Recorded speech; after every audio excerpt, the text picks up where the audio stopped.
অশান্ত হয়ে রয়েছে বাংলাদেশ। প্রতিবেশী রাষ্ট্রে হিন্দুদের ওপর আক্রমণ চলছে, এমনটাই অভিযোগ। তাই ওপার বাংলা থেকে এপার বাংলায় চলে আসতে চাইছেন পদ্মা পাড়ে বসবাসকারী হিন্দুরা। এই আবহে বারাসাতে বেশ কিছু হোটেল মালিকরা একটা সিদ্ধান্ত নিয়েছেন।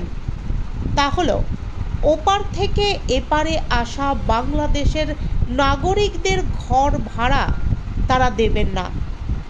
এমতো অবস্থায় শুক্রবার সকালে বারাসাতের বিভিন্ন গেস্ট হাউসগুলিতে বাংলাদেশিদের থাকতে না দেওয়ার আবেদন জানালেন বারাসাতের সাধারণ মানুষ। এদিন বারাসাতের বেশ কয়েকটি বড় গেস্ট হাউসে গিয়ে তারা গেস্ট হাউসের কর্তৃপক্ষের কাছে দাবি করেন যে আজকে আমরা এখানে বার্তা দিতে আসলাম যে একজন আমরা ভারতবর্ষের সুনাগরিক হিসাবে আমাদের সকলের একটা দায়িত্ব কর্তব্য রয়েছে। চোখের সামনে আমরা যেটা দেখতে পাচ্ছি, বাংলাদেশে জিহাদিরা যেভাবে ভারত বিদ্বেষী বীজ ছড়াচ্ছে, তারা তাদের দেশে ভারত বিদ্বেষী বীজ ছড়াচ্ছে এবং প্রয়োজনে তাদের স্বার্থে তারা আমাদের ভারতবর্ষের মাটিকে ব্যবহার করছে। এখানে আমরা এসেছি তাদেরকে অনুরোধ করতে যে ভারতবর্ষের কোনো জায়গায় তাদের স্থান নেই। ভারতবর্ষের সরকারের ক্ষমতা রয়েছে তাদের ভিসা না দেওয়ার, আপনার ক্ষমতা আছে আপনার হোটেলে তাকে ঢুকতে না দেওয়া। তাদের কাছে আমরা অনুরোধ নিয়ে এসেছি যে কোনো বাংলাদেশি তাদেরকে ভারতবর্ষের কোনো জায়গা নেই, আপনারাও আপনাদের হোটেলে কোনো রকম তাদের জায়গা দেবেন। সেটা কি হিন্দু মুসলিম নাকি সমস্ত? এটা হিন্দু মুসলিম একেবারেই নয়, এটা হচ্ছে বাংলাদেশিদের বিরুদ্ধে আমাদের। এদিন বারাসতের এক গেস্ট হাউসের ম্যানেজার আমাদেরকে জানিয়েছেন, আমাদের হোটেলে আমাদের বললো যে আমরা বিগত বাংলাদেশের হিন্দুদের ওপর বা যে আর কি রকম সাম্প্রদায়িক যে আর কি জিনিসগুলো হচ্ছে, অত্যাচারগুলো, সেইগুলোর কথা মাথায় রেখে অন্য হোটেল কি করছে আমরা জানি না।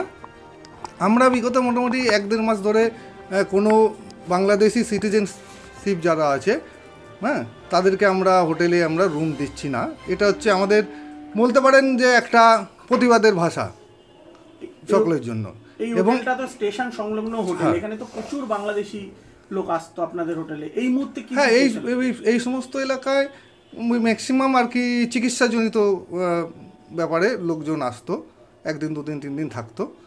কিন্তু বর্তমানে মাস দেড়েক হলো আমরা সেটা এখন পরিষেবাটা তাদেরকে দিচ্ছি না। সেটা কি মানে আপনার যারা আসতো তারা কি শুধু চিকিৎসাই করতে আসতো না ঘুরতে এসেও এখানে থাকতো?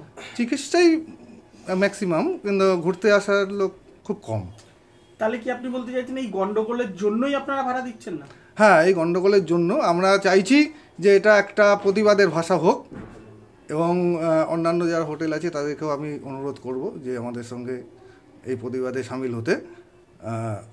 এর একটা সুষ্ঠু মীমাংসা যতদিন না হচ্ছে আমরা ততদিন এটা চালাবো আশা করছি, বা আমাদের কর্তৃপক্ষ, হোটেল কর্তৃপক্ষ এটা আশা করছি যে আমরা এই প্রতিবাদটা চালাবো।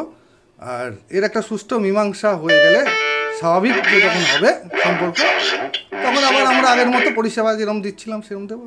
কতগুলি হোটেল রয়েছে আপনাদের এই মুহূর্তে? এইখানে আশেপাশে তো মোটামুটি 4-5টা হোটেল আছে, তবে আমাদের 2টো হোটেল আছে। এইটা হচ্ছে Anandalok guest house Barasat station রোডে, আর এর বিপরীতের দিকে আমাদের একটা আছে হোটেল আনন্দলোক। এই দুটোই হচ্ছে আমাদের। এই মুহূর্তে কতজন বাংলাদেশি আছেন আপনাদের এখানে? এই মুহূর্তে আমাদের এখানে এই হোটেলে একজনও নেই। এবং এই গন্ডগোলের জন্যই কি?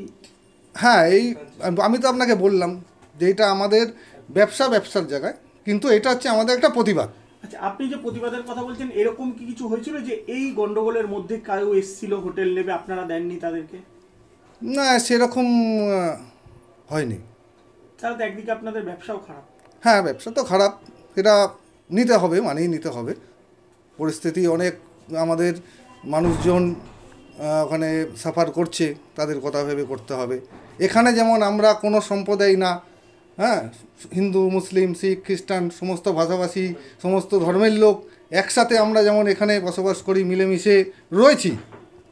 এই রকম মিলেমিশে এবং সুন্দরভাবে যে পরিবেশ, সেই পরিবেশটা যখন আবার বাংলাদেশে তৈরি হবে, আবার আমরা পরিষেবা দেওয়া শুরু করব। আপনারা কি বাংলাদেশি পর্যটককে একবারে বয়কট করছেন আপনাদের হোটেলগুলো থেকে? হ্যাঁ, সেরকমই বলতে পারেন আপনি। বয়কট করছেন? আপনার নাম?